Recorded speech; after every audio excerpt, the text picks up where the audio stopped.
très chers amis internautes dalati leen jàmm ci kër gi nga xamante ne nii mooy seen kër gi nga xam ne du jóg di gën a nekk seen wet muy Seneweb TV ak seneweb.com tey nag ma ñëwaat ci seen émission bu mag bi nga xam ne moom mooy bët ak bët comme ni ma leen ko waxee yéen a may aal seen i bët may xool fi leen neex tey nag fi ma xool jëmale fa seen i gët mooy kanam gi ngeen xam ne tàmm ngeen ko gis muy xale Damel tey moom laa indi ci plateau bi dama lay bàyyi nga nuyoog ñoom dinañ la xàmmee après ñu dugg ci waxtaan bi. waaw dama lay nuyu Ahmed di nuyu waa Sénégal di nuyu képp koo xam ne tamit yaa ngi ñuy seetaan.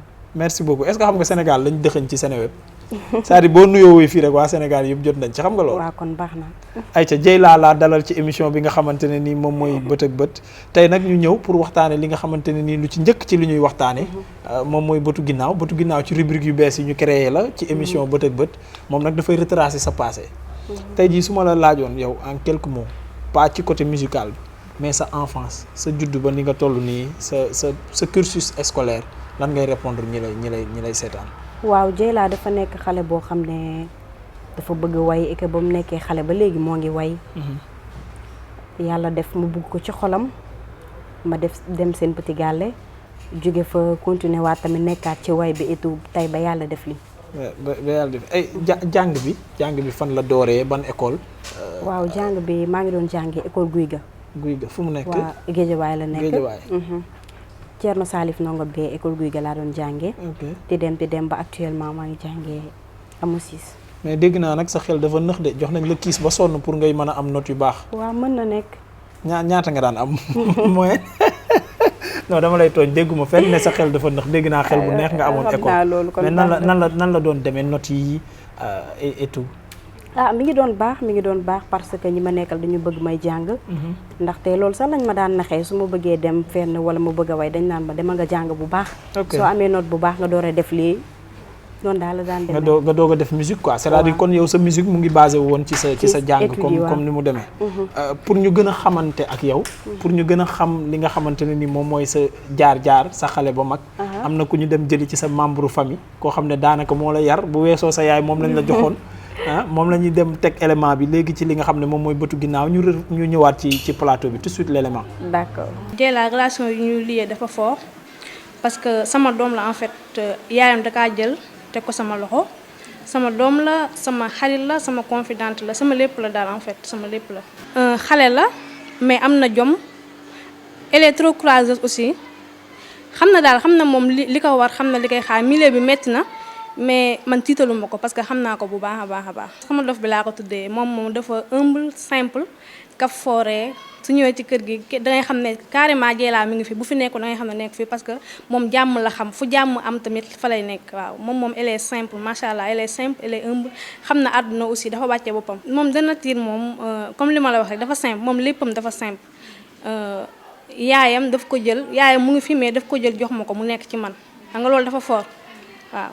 moom elle est simple sincèrement boo ko xamul nag xamoo ko mais elle est simple moom noonu la mel dafa wàcce boppam moom dara jomb ko parce que dafa oyof waaw te foog naa ni soo wàccee sa bopp rek di nga mën a am lépp ci àdduna te moom elle est comme ça.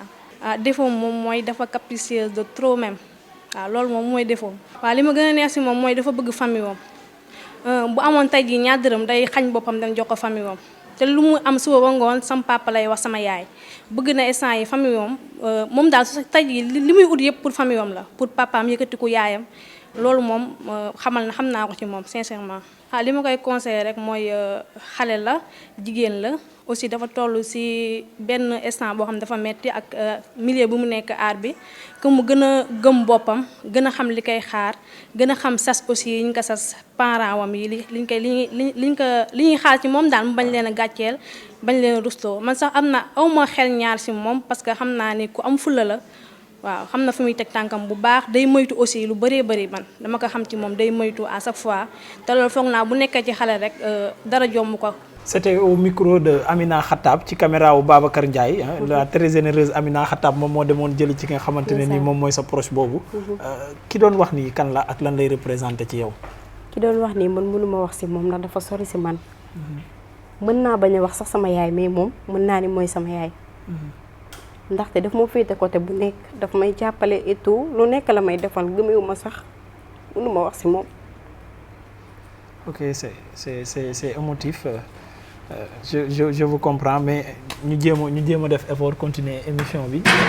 Je rappelle que yéen a ngi ci Seneweb TV ak seneweb.com yéen a ngi seetaan seen émission bët ak bët ñu nekkoon ci rubrique bi nga xamante ne ni moom mooy bëtu ginnaaw doon retracer li nga xamante ne ni moom mooy vie am ak famille am ki ñu doon seetaan léegi mooy ki nga xamante ne ni moom lañ koy jox li olof yi di woowee yaayu jiitle c'est-à-dire moom lañ la may moom nga considéré comme sa yaay ma bàyyi la nga continuer ci moom nga jéem ko gërëm rendre ko hommage comme ni mu la ko defaree jéngul nag rendre ko hommage. te yaakaar naa ne lu muy wax lépp si moom la nekk.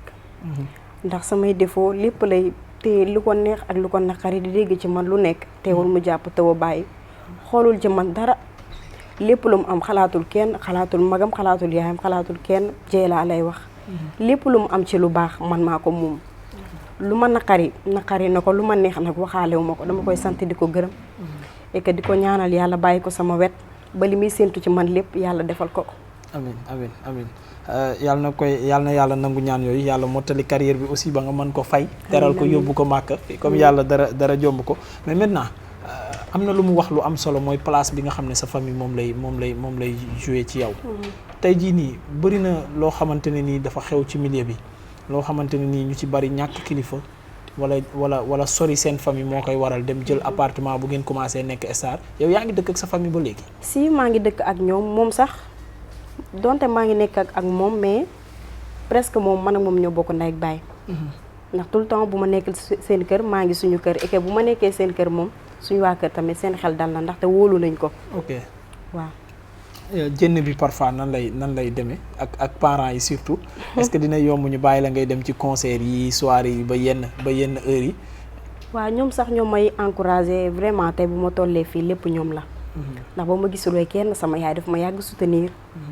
fu may dem mu may gën a wax yokkal dooleel et tout di ma wax gënal jàpp léppay baax. moom ma aw ma fayam. balaa may jënd ci chapitre boobu ñu tëjee ko. jot nañ ci xibaar parce que ñun dañoo sopp xam nga waa Sénégal fu ne la ñuy dugg ñu ngi fépp daanaka jot nañ ci ay xibaar ne yow soulagement nga ci sa famille ndax bëri ay naqar ak ay tiis yu yàgg di dal seen kaw est-ce que loolu ñu wax yow mën nga ñu ci dolli dara. waaw damay dellu sant yàlla rek ndax xam naa ne yàlla moom ku mu gën a bëgg rek lay teg ay nattu et tout mais maa ngi sant yàlla bu baax. yan nattu par exemple.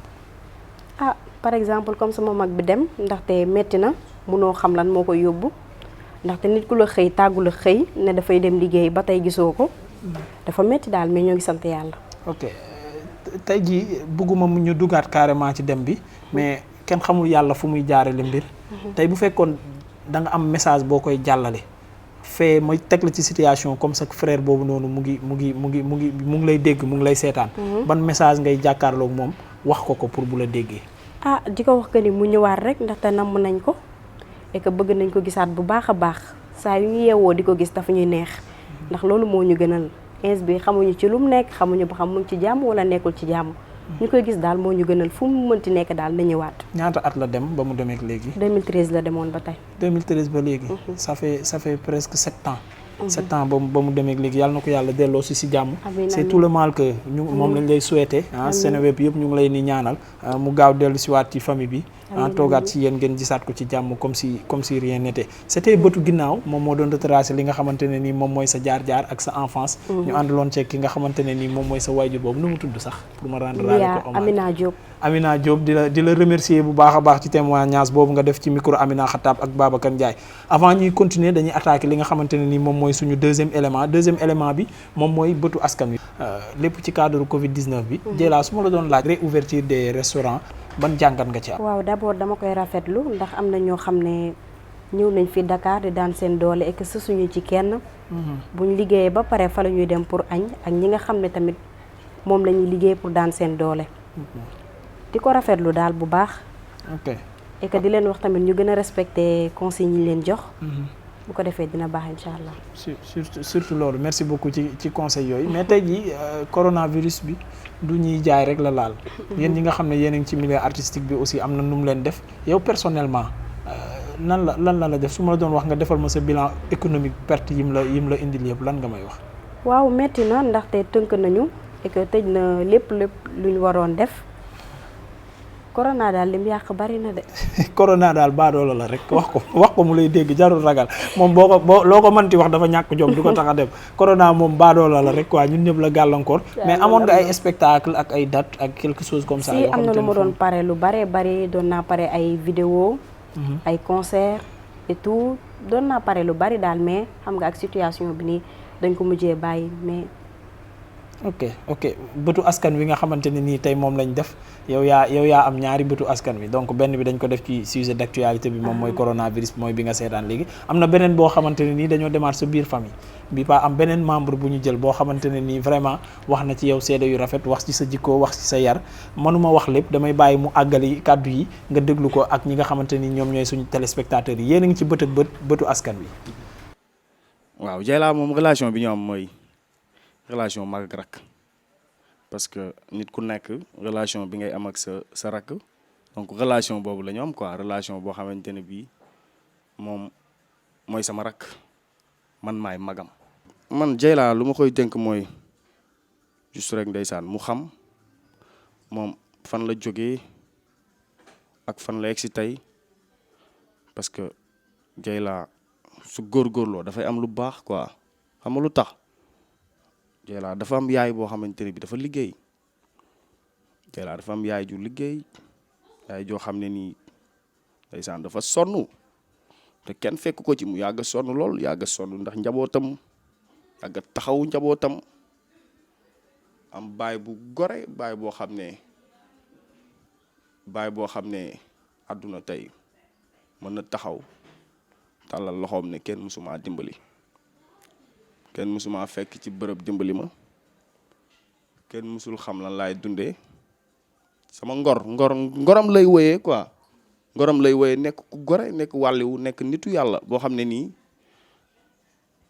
moom tey su Dieyla góorgóorloo rek parce que baay da koy dimbali liggéeyu ndey da koy dimbali yaayam kenn mësul xam lu mu ñàkk mamanta seen yaayam kenn mësul xam lu mu ñàkk papaam kenn mësul xam lu mu ñàkk ñu ngi dund ak seen ngor ak seen sutura Dieyla tey su may wax si moom ci côté boobu du ma mën a téye sama bopp xam nga lu tax parce que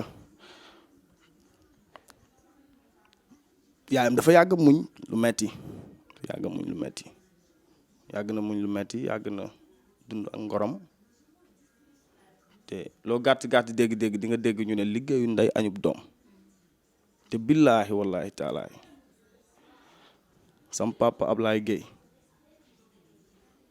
su ko yàlla fayee xolam julliteem maanduteem ay doomam kenn mënu leen a téye ci àdduna dañuy tàkk Dieyla lu mu laal day tàkk parce que papam wàlliwu la jullit la yaayam gor la muñkat la dafa sonn kër baayam moo tax côté boobu su may xool Dieyla muy am ay succès macha allah dama naan lii moom du moom añ bi lay ñëw di jël yàlla na ko yàlla kàttanal dooleel ko may ko gudd fan. c'était au micro de la très généreuse Amina Khattab àndoon ak ki nga xamante ne nii moom mooy Babacar ñu indil ñu image yooyu nga xamante ne moom lañ jëlaat ci sa biir famille. mais ci biir kàddu sa côté bële sa côté yaay la ñu gën a wax mais bi si sa côté waajur wu góor la ñu wax ci biir wax ji liñ ci mën a tënk comme moom mooy dignité soo bokkee ci famille bu digne comme ni mu koy waxee nii nekk ci milieu boo xam ne dafa doy waar.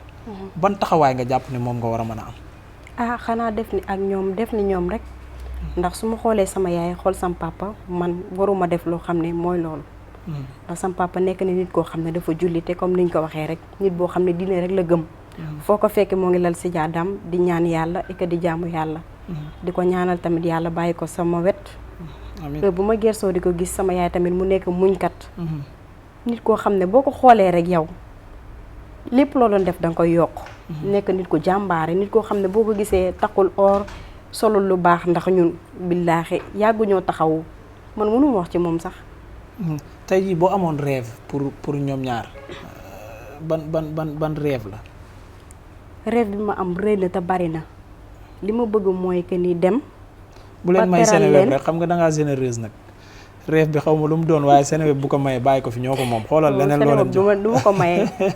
mais vas-y dama lay tooñ rêve bi lan la exactement loo yéene paa bi ak mère bi vie ni nga waxee ci ñoom vie taxawu buñ la taxaw ak yar biñ la yar tey jii soo demoon ba yàlla gën a tijji buntu wërsëg yi ngay dem tourner fu ne disque d'or yi ñëw millions yi milliards yi taxaw nga nekk benn Youssou Ndour bu jigéen lan ngay defal paa bi ak mère bi. waaw yàlla bàyyi leen fi rek utal leen kër gu baax dugal leen si.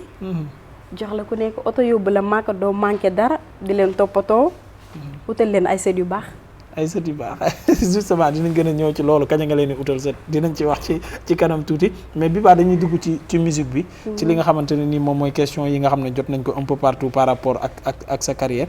récemment gis nañ li nga mujjee def moom mooy featuring ak Pape Diouf. featuring boobu nan la taxawee ak nu mu demee. waaw manager am Maxu Subatel dafay ñëw Rock-Team suñu studio. léegi feeling la léegi après ñu ne moom mu bëgg ko daal ñu def ko man ak moom feeling la daal. ok léegi son bi nan la yan retour ngeen ci am quoi par rapport ak première expérience boobu nga xamante ni ñu ngi lay doog a gis nga def featuring ak ténor bu toll noonu ci mbalax bi yan retour nga am par rapport ak public bi ak ban destinée la jox sa carrière. waaw di ci kontaan tamit te yóbbu na ma tamit fu sori ndaxte Pape Diouf référence la ci musique bi. damay dégg nit yu bëri di ma envoyé son bi naan ma li nga def ak Pape Diouf et tout ñëpp ko bëgg daal. ok d'accord maintenant bu ñu jógee ci featuring boobu mën nañ wax ne après un petit peu corona bi dafa xaw a ñëw baissé activités yi sànq yaa ngi ko doon junj. mais tey jii nii après featuring bi lan moo ci topp. parce que nag boobu ba léegi nag bu ñu la gisee à part béyoo yi ngay def ci film yi. moom mooy bande originale yi. bu ñu cover bi nga fi def gisaguñu carrément yow nga ñëw ci sa produit boo xam ne purement lii Dieyla la lan lañ mën a xaar ci loolu. waaw nañu xaar léegi rek du yàgg dara incha allah. dinañ gis benn clip gis lu ñu mës a gis daal incha allah. mais joxeel exclusivité bi Seneweb lépp fii lay xewee lépp fii lañ koy waxee lépp fii lañ koy waxtaanee donc wax ñu vidéo bi kañ lay génn. bu fekkee ne manager bi moo lay piis pour nga bañ ko wax moom amul problème kaam rek la nañ ko parce que am na benn boy bu mu bëgg fii ngóone may nañ ko ba pare moo ñu koy corrompre mais waxal dara du la ci fekk donc wax ñu exclusivité vidéo bi nan lay tudd ak quand est-ce elle va sortir. vidéo bi ci jigéen lay doon. jigéen lañuy way daal. moom ngeen di màggal daal. sargal waaw moom lañuy màggal te ñoo ngi ci tournage yi tamit pare na presque.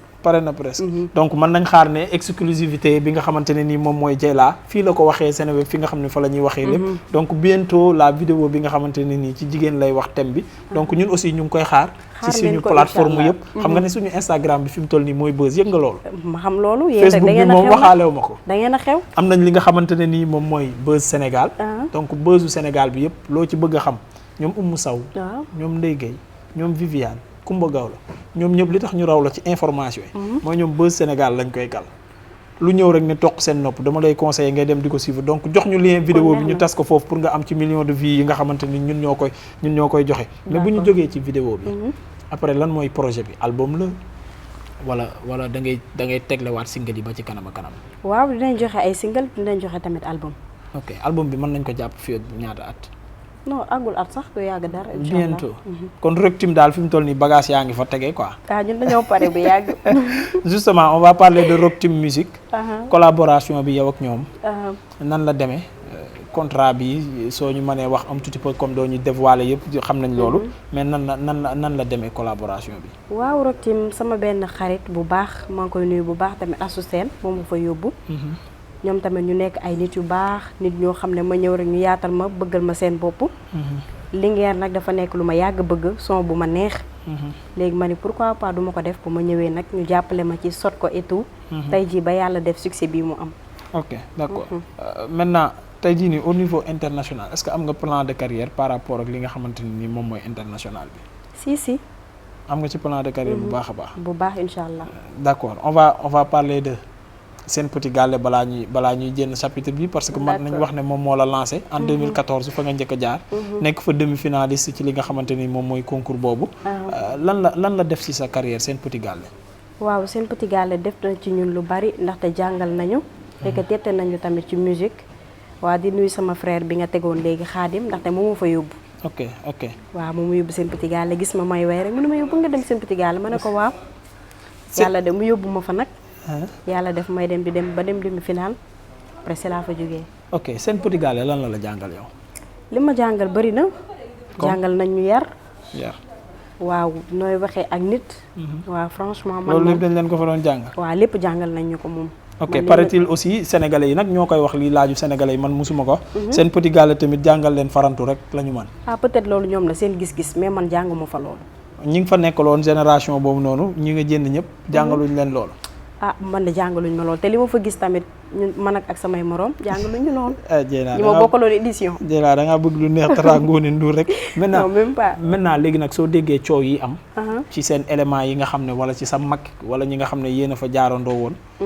yenn information yi yenn people yi di nekk seen kaw. mën nañ wax ki nga xam ne yéen a nurootul muy Dieyna. mën nañ wax Jaara mi nga xam ne nekk fi des fois ay photos gars yi dañ ciy def ay critiques yu bëree bëri. ngay dégg loolu lépp ñu ne cible bi nit ñi di joxoon ñu ne seen Petit Gallé moo fi indi loolu. yow loolu lan nga ciy tontu.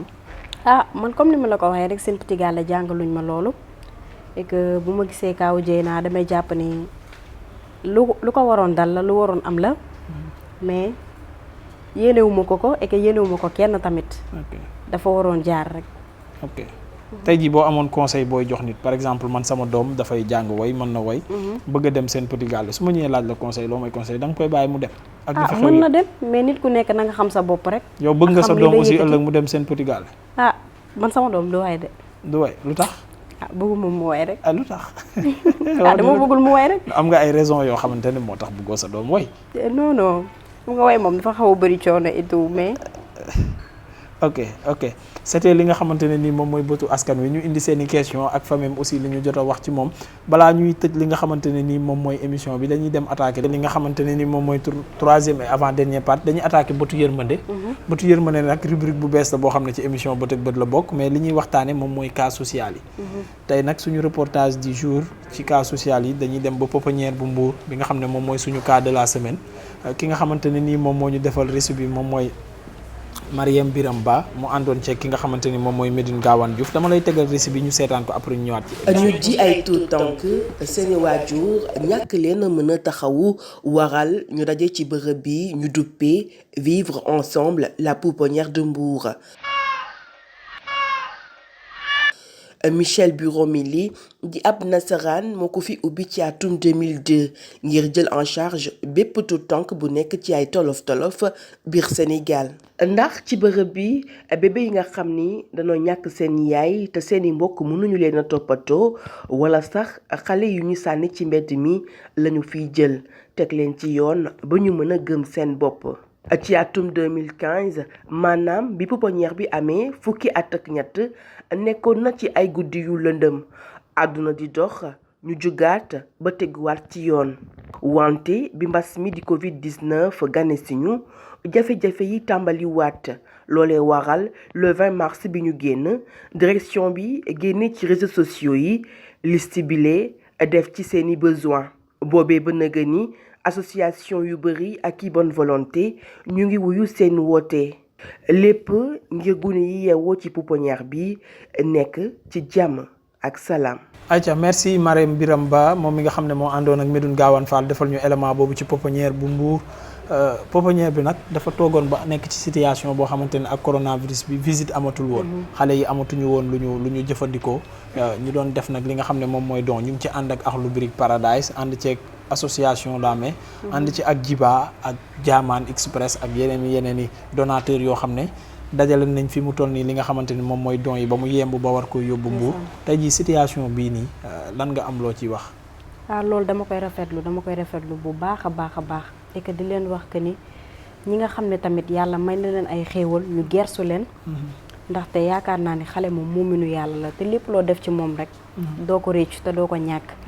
nañ leen gersu bu baax a baax jàppale leen. ok merci beaucoup je rappelle que man ngeen ñu bind fi nga xamante ne nii moom mooy social@seneweb.com man ngeen ñu woo aussi ci numéro téléphone bi affiché muy 77 738 45 45 man ngeen ñu woo foofu su ngeen amee solution ci cas yi nga xam ne moom lañ leen di wan nii muy cas social yi wala su ngeen amee cas bu ngeen ñu mën a jox pour jàpp ne mën nañ ci indi solution ak ñu ñuy àndal ñëpp ci liggéey bi di remercier toute l'équipe sociale bi nga xamante ni ñoom ñoo ci jàpp ñoom Ngoné ñoom Anta ñoom Marème Biram Ba ñi nga xam ne ñoom ñoo ñuy jox éléments yi yow su ma la laajoon sa cas socialu bopp loo xamante ni yaa ngi koy romb ci mbedd mi wala yaa ngi koy gis biir Sénégal wala nga koy dégg mu naqari la te boo sañoon saafara ko te mënoo ko saafara ban kaa lay doon.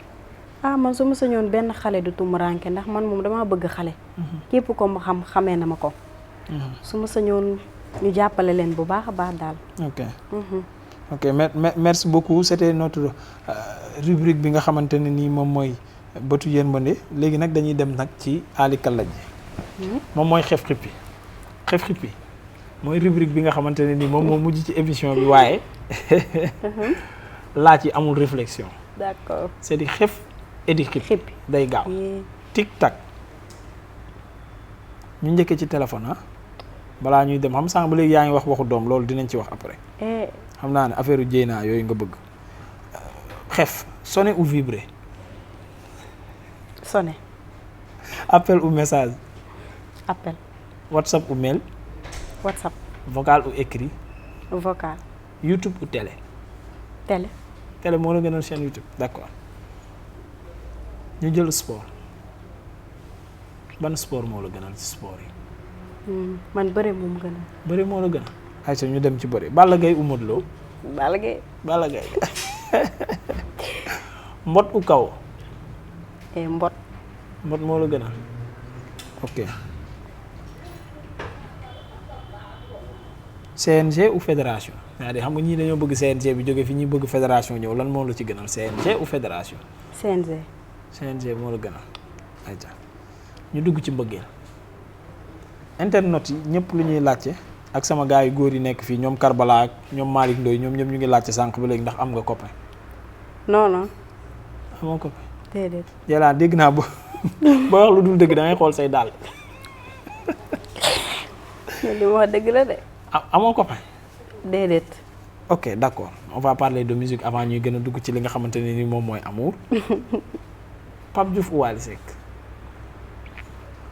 ñoom ñaar ñëpp. non mënu nekk Pape Diouf ou Wally Seck. très franchement nag très objectivement Pape Diouf ou Wally Seck. Pape Diouf. Pape Diouf ok Viviane ou Titi. Titi. d'accord ñu jël présentateur yi DJ Boubs ou Pape Cheikh. Boubs. d'accord gëm nga mbëggeel à distance.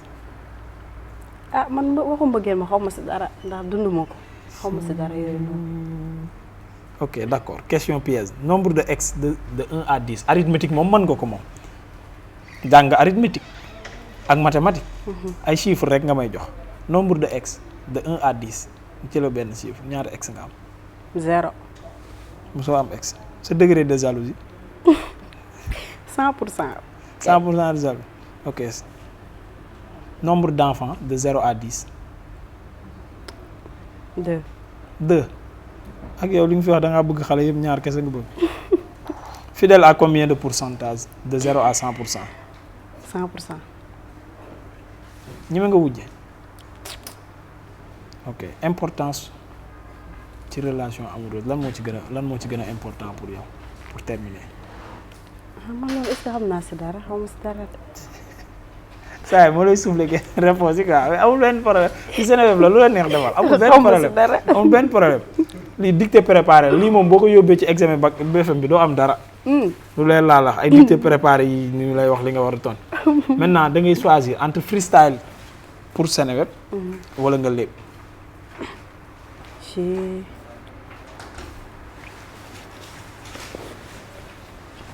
vas-y. lan laa war a lépp sax. lépp moo la gënal woy bi.